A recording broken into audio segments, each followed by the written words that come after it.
But again, when I think back on stuff, like one movie I really liked as a kid was The Russians Are Coming, The Russians Are Coming, which is a really funny, it's a comedy from the 50s, and it's like a goofy, really funny movie, and it's actually not anti-Russian. It's basically a Russian sub washes up on like Nantucket. And it's Nantucket. Oh, right. I remember this. And it's Nantucket. Dick so long. Nantucket in the 50s. And you can imagine Nantucket in the 50s, how like idyllic that must have been, right? So it was all these, all these like white families living this really nice, like pretty wealthy, nice existence. And so there's this typical white family that has like a beach house on Nantucket for the summer, and this Russian sub washes up, and then they have all these misadventures and goofy things, and it's funny. But of course, the Russian sub commander is played by Alan Arkin. Okay, Alan Arkin. He's a Jew. Oh god. Maybe that's a Jew. Is that what you're confusing Alan Alda with? Alan Arkin. Alan Arkin. Despite the fact he's a Jew. No, I always assumed that Alan Alda was a Jew. To be honest with you, Alan Arkin most definitely is, but also Alan Arkin. He was also in Edward Scissorhands. He was also in Glenn Ross, where he's like, they're going to bounce me out of a job. Yeah. So, this is it. They're going to bounce me out of a job. like, David Mamet, also a Jew. I mean, this is the thing. Even things that I like and I remember fondly, I'm like, fuck.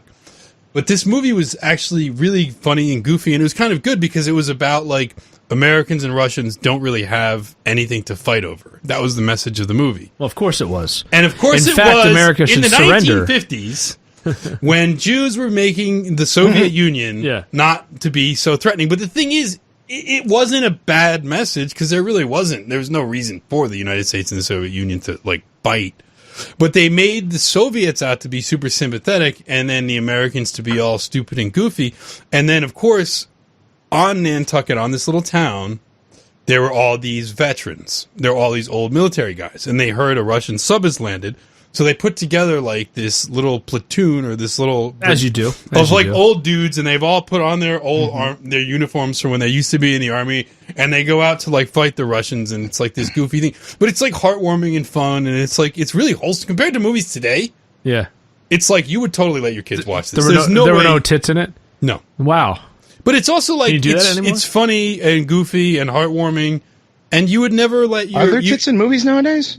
Yeah, I think so. There's tits in TV shows now. I don't watch new movies, so there's tits on TV. I think they moved them from the movie screen to TV now. There's dicks on TV now. Like that's the dicks are the new bit. They put dicks. But anyway, like big floppy cocks. The funniest part of The Russians Are Coming, which you can see what the Jews were doing, but it was still like I still have fond memories of the movie.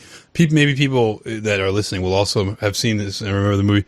There's this scene where the Russians are trying to like they want to like get all the people off the street. And they're going to pretend to be police. And they're like, Americans like love the police. So they're saying this movie. So they'll listen. So they dress up like cops. And like, he's like teaching the Russians like what to say. And he's like, okay, repeat after me. E-Germancy, everybody to get from street. And so the Russians put on these cop outfits and they walk to the town like, E-Germancy, everybody to get from street. And like, I don't know, compared to what's on TV and movies today, this is like really wholesome, funny, that sounds fun, heartwarming material. And it's about how two groups of white people shouldn't be enemies. It's like today the Jews would be like, you'd show that today, like the Russians are coming, and it's about how like Russians and Americans don't need to fight. Yeah. And it's like today you'd be like, no. The only reason we don't need to fight the Soviet Union is when it's like a Jewish empire. Then we don't need to fight it. But anyway, it's a good movie. It's funny. Alan Arkin, despite being a Jew, it's a funny performance. But I guess I'm a cuck. I'm Zionist or something. I don't know. No. Something you watched when you were a kid. Yeah. You would let your kids watch this movie and you'd have no problem with it. Be better than,